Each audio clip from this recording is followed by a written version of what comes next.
L'histoire commence en Finlande, dans une région montagneuse déserte. On nous raconte qu'un groupe de creuseurs a trouvé, par hasard, de la sueur au fond de la montagne. L'entrepreneur chargé de financer le projet explique à son supérieur qu'autrefois, les gens avaient coutume d'envelopper la glace dans de la sueur pour la conserver congelée. C'est pourquoi il suppose qu'au fond de la montagne, il y a autre chose que de la simple roche. Près du site, 2 enfants, Pietari et Juzo, parviennent à se faufiler sans que les ouvriers ne remarquent leur présence. Les 2 garçons comprennent que le fond de la montagne est effectivement gelé et entendent également les ouvriers dire qu'ils ont 24 jours pour l'ouvrir. Les garçons soupçonnent qu'il pourrait y avoir là-bas autre chose que de la simple glace. Pietari pense que le vrai Père Noël est enterré à l'intérieur de la montagne. Pour étayer sa théorie, Pietari commence à faire quelques recherches sur le Père Noël original qui, loin d'être le personnage magique que nous connaissons grâce à Coca-Cola et qui vient déposer des cadeaux, était en réalité une sorte d'entité démoniaque qui punissait les enfants et, s'il avait faim, les dévorait. Évidemment, le garçon commence à avoir un peu peur. 23 jours après cette découverte, et à seulement un jour de Noël, le père de Pietari, Renaud, est en train de préparer ce qui semble être une sorte de piège de fortune. Pendant ce temps, Pietari vient de se réveiller et remarque d'étranges empreintes près de sa fenêtre. Craignant le pire, il va voir son père et lui demande s'il est monté sur le toit. Lorsque son père lui répond que non, l'enfant s'inquiète encore davantage.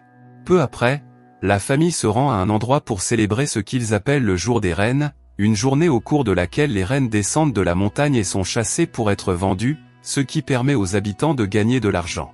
Ce qui est étrange, c'est qu'il n'en apparaît que 2, laissant tous les habitants du village complètement déconcertés. Les 2 garçons, Renaud et un autre chasseur nommé Piiparinan, gravissent la montagne pour découvrir ce qui se passe. Ils se rendent cependant compte que des dizaines de reines ont été massacrées par quelque chose ou quelqu'un.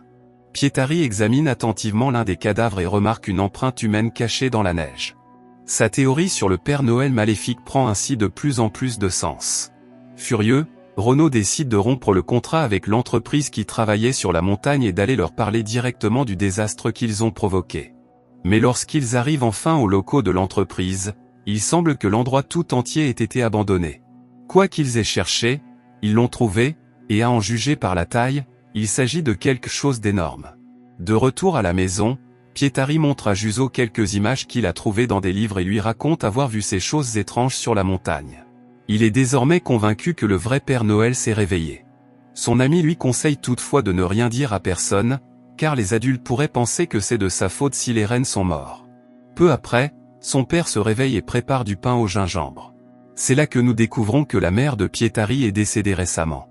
Bien que Renaud ait essayé de faire de son mieux pour son fils, la perte de sa femme continue de peser très lourdement sur eux 2. Alors que Pietari s'endort, on voit ce qui s'est passé la dernière fois que quelqu'un s'est introduit dans les locaux de l'exploitation, quelqu'un ou quelque chose a éliminé tous les employés en un instant. Le lendemain matin, alors que Renaud prépare la cheminée, un grand bruit l'effraie et réveille également son fils. Lorsqu'ils s'approchent tous les 2, ils découvrent qu'il ne s'agit que d'un piège que l'enfant avait préparé pour attraper le Père Noël, au cas où celui-ci serait descendu par la cheminée. Ce qui est étrange, c'est que, lorsque le garçon sort pour faire pipi, il remarque que la tête de cochon utilisée comme appât au-dessus du piège a disparu. Il décide de s'approcher pour voir de quoi il s'agit. Au début, il pense qu'il s'agit simplement d'un animal, mais il tombe sur un cadavre. Pris de panique, Renaud décide un instant que le mieux est de se calmer, puis de réfléchir à ce qu'il faut faire. Peu après, Piiparinan arrive déguisé en Père Noël pour aider son ami. Après avoir sorti le corps du trou, ils se rendent compte qu'il s'agit d'un vieil homme à l'allure négligée. Le vieillard porte une veste dans laquelle il trouve une pièce d'identité indiquant que l'homme aurait moins de 60 ans. Nous comprenons cependant que cette veste n'est pas la sienne, mais qu'elle appartenait à l'un des hommes qui travaillait sur la montagne. Pendant ce temps, Pietari descend dans le piège et trouve un sac contenant une sorte de mannequin en piteux état. Les hommes prennent alors la décision radicale de découper le vieillard en morceaux afin de ne laisser aucune trace. Mais il se passe alors quelque chose d'étrange, le corps supposé sans vie bouge et se met à respirer. Ils se rendent compte que le vieil homme est encore en vie. À ce moment-là, Pietari se penche à la fenêtre et, en voyant la scène, s'enfuit, terrifié, pour aller demander de l'aide à un policier qui passait par là. Son père n'a alors d'autre choix que de se lancer à sa poursuite. Le groupe arrive chez un autre habitant du quartier. L'homme raconte que quelqu'un s'est introduit dans sa grange pendant la nuit, ne volant que les sacs de pommes de terre.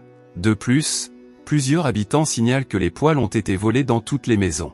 Pietari trouve ensuite l'une de ces étranges poupées dans le lit où aurait dû se trouver son ami. Il est désormais évident que la situation va encore empirer. Lorsque le groupe rentre chez lui, il trouve Piiparinan à qui il manque un morceau d'oreille. En entrant, il remarque également que le vieil homme s'est déjà levé et semble désormais être au calme. Pietari explique alors à son père qu'il a repéré les maisons où vivaient des enfants et qu'il a découvert qu'ils avaient tous disparu. Le groupe entre à nouveau dans la chambre du vieil homme. Celui-ci semble réagir à la présence de Pietari, il se lève et commence à tourner en rond dans la pièce, comme s'il voulait l'attraper. Mais les hommes agissent rapidement, ils l'enchaînent et le suspendent. Soudain, une émission est diffusée par la radio intégrée à la veste que porte le vieil homme.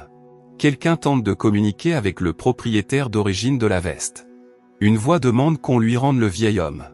Les chasseurs, raisonnant comme de véritables entrepreneurs, répondent qu'ils sont tout à fait disposés à le rendre, mais qu'ils veulent être payés en échange.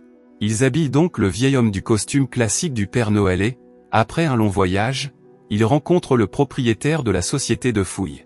Les hommes demandent 85 000 $ pour le vieil homme. L'homme accepte, mais souhaite d'abord voir la marchandise. Il s'approche et, après avoir examiné attentivement le vieil homme, leur dit qu'il y a un petit problème. En effet, le vieil homme n'est pas le Père Noël. Soudain, le groupe est attaqué par d'autres vieillards.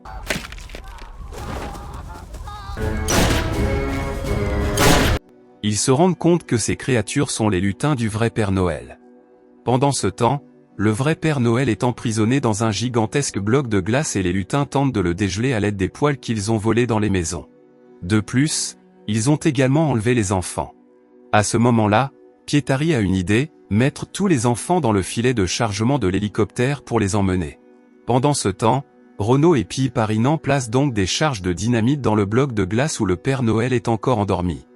Une fois suffisamment éloignés, ils font tout exploser, tuant des centaines de vieux elfes.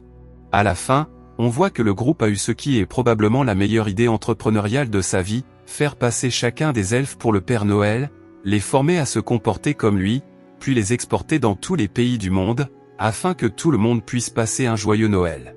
Si cette vidéo t'a plu, laisse un j'aime et abonne-toi pour ne pas manquer la prochaine vidéo. À bientôt.